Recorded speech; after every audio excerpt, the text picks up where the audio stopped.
जय हिंद दोस्तों, मैं हूं आशीष और आप सबको इंडिया में जान पर स्वागत है। दोस्तों, आप सबको सुबह न्यूज मिल गई होगी। ईरान ने चाबहार रेल प्रोजेक्ट से भारत को अलग कर दिया है। ये खबर तब आई जब कुछ दिन पहले ईरान और चीन में एक महत्वाकांक्षी डील हुई है, जिस पर अब पूरी दुनिया की नज़र है। दोनों देशों के बीच हुआ यह रणनीतिक और व्यापारिक समझौता अगले 25 वर्षों तक मान्य रहेगा। अमेरिकी अखबार न्यूयॉर्क टाइम्स की रिपोर्ट के अनुसार तकरीबन $400 अरब की इस डील के तहत ईरान चीन को अगले 25 वर्षों तक बेहद सस्ती दरों पर कच्चे तेल देगा और बदले में चीन ईरान में बड़े स्तर पर निवेश करेगा। दोनों देशों ने यह समझौता ऐसे वक्त में चुपचाप किया है जब दुनिया कोविड-19 महामारी से जूझ रही है, क्योंकि ईरान ने चीन के साथ यह समझौता अमेरिकी पाबंदियों और धमकियों के दरकिनार करके किया है। इसलिए इसके दूरगामी प्रभाव होने का आसार जताए जा रहे हैं। इस बात को लेकर भारत के लोगों के मन में कई सवाल है। ईरान ने ऐसा क्यों किया? कई दोस्तों ने यह सवाल पूछा था, भाई क्या अब चाबहार पोर्ट भी इंडिया के हाथ से जा सकता है? देखिए, सच बताऊं तो चाबहार पोर्ट को लेकर कोई डायरेक्ट न्यूज नहीं निकला है। हाँ, अब जो ये रेलवे प्रोजेक्ट कैंसिल हुआ है, ये एक तरह से चाबहार पोर्ट का ही हिस्सा था। मैं पर्सनली मानता हूँ आगे आने वाले टाइम पे चाबहार पोर्ट इंडिया के हाथ से जा सकता है, लेकिन ऐसा कोई कंफर्म न्यूज नहीं निकला है। आप मुझे 1-2 दिन टाइम दीजिए, इस टॉपिक पर अच्छे से रिसर्च करके बताऊंगा। आज इस वीडियो में ईरान ने रेलवे प्रोजेक्ट कैंसिल क्यों किया, इसके लिए क्या सच में भारत जिम्मेदार है, और ईरान में कैसे चीन की इन्फ्लुएंस बढ़ रहा है, ये सब मुद्दे पर बात करूंगा। जानने के लिए आप आखिर तक ये वीडियो को देखते रहिए। देखिए, जब 2016 में मोदी जी तेहरान गए थे, तब इस प्रोजेक्ट पर MOU साइन हुआ। देखिए, इस प्रोजेक्ट में इंडिया, अफगानिस्तान, ईरान तीनों देश शामिल थे। इस रेलवे प्रोजेक्ट के तहत चाबहार पोर्ट से जहेदन तक लगभग 630 किलोमीटर रेलवे लाइन बिछानी थी। आप मैप में देख पा रहे होंगे, जहेदन ईरान अफगानिस्तान सीमा पे है।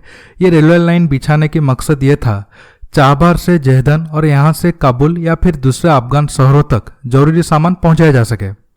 इस प्रोजेक्ट को ईरानियन रेलवेज और इंडियन रेलवेज कंस्ट्रक्शन लिमिटेड मिलकर करने वाले थे और ये प्रोजेक्ट 2022 तक खत्म होने वाली थी। ये प्रोजेक्ट का कॉस्ट लगभग 1.6 बिलियन था, लेकिन अब ईरान ने ये प्रोजेक्ट से भारत को निकाल दिया है। ईरान का आरोप है कि भारत अब तक इस प्रोजेक्ट के लिए फंड मुहैया नहीं किया है और अब ईरान ने खुद $400 मिलियन दिया है ये प्रोजेक्ट को कंप्लीट करने के लिए। अब आप सबके मन में यह सवाल होगा, भारत ने अब तक जरूरी फंड ईरान को क्यों नहीं दिया है?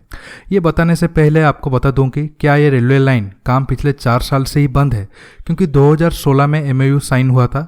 अगर काम चालू था तो अब तक कितने % कंप्लीट हुए हैं और कितने % बाकी है? दोस्तों, ये सब इन्फॉर्मेशन मीडिया पे नहीं है। देखिए, भारत फंड ना देने के पीछे 2 बड़े कारण हैं। एक है अमेरिका, दूसरा कारण है लास्ट कुछ महीनों से भारत ईरान संबंध सही नहीं थे। पहले अमेरिका की बात करते हैं। आप सब जानते हैं अमेरिका और ईरान के बीच 36 का आंकड़ा है।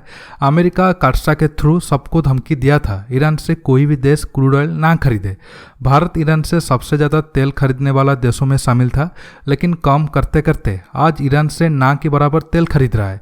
अगर भारत ज़्यादा तेल खरीदता तो अमेरिका भारत पर प्रतिबंध लगा देता। हालांकि अमेरिका भारत को चाबहार पोर्ट को लेकर छूट दी थी, क्योंकि इसमें अमेरिका का ही इंटरेस्ट था।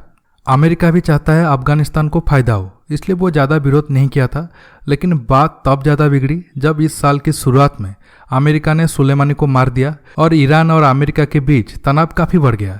इसके बाद अमेरिका ईरान मुद्दे पर और ज़्यादा स्ट्रिक्ट हो गया, जिसके चलते भारत ईरान को ये फंड नहीं दे पाया।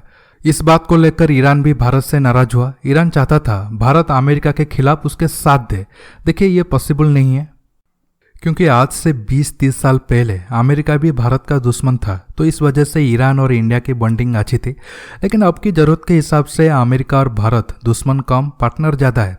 अब अमेरिका और भारत का दुश्मन है चीन, इसलिए ये दोनों देश साथ में हैं। अब भारत चाहकर भी अमेरिका को नाराज करके ईरान को नहीं चूज कर सकता है। ऐसा नहीं है कि ईरान भी पहले भारत के साथ दोस्ती में मर रहा था।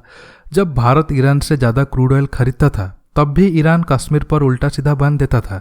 हालांकि ईरान तब कश्मीर पर बयान अपने सरकार के जरिए ना देकर खामोनेई के जरिए देता था। आप सब जानते हैं, खामोनेई ही ईरान का सर्वोच्च धार्मिक नेता होने के साथ साथ ईरान का असली मालिक है। ईरान की सरकार को खामोनेई पीछे से चलाता है।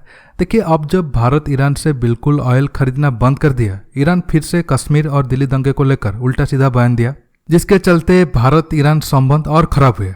और अब ईरान चीन $400 बिलियन डील के बाद भारत के साथ ईरान के संबंध और खराब होगा। फिर भी ईरान चीन डील को लेकर कई सवाल है। आपके आंखों के सामने सिपेक और बेल्ट रोड इनिशिएटिव है।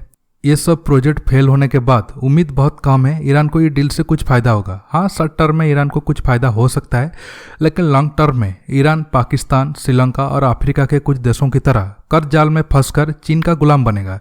ये बात खुद ईरान के लोग ही कह रहे हैं। देखिए, चाबहार पर मैं आपको एक अलग वीडियो में डिटेल्स में बताऊंगा।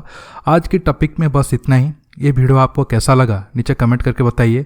ये वीडियो को लाइक शेयर करने के साथ साथ मेरे चैनल को सब्सक्राइब करना मत भूलिएगा और सब्सक्राइब बटन के पास जो बेल आइकन है उसे भी प्रेस करिए ताकि आगे आप मेरे आने वाले वीडियो को मिस ना कर सकें। दोस्तों, रहता हूँ, बहुत जल्द एक न्यू टॉपिक के साथ मिलूंगा। नमस्कार, जय हिंद।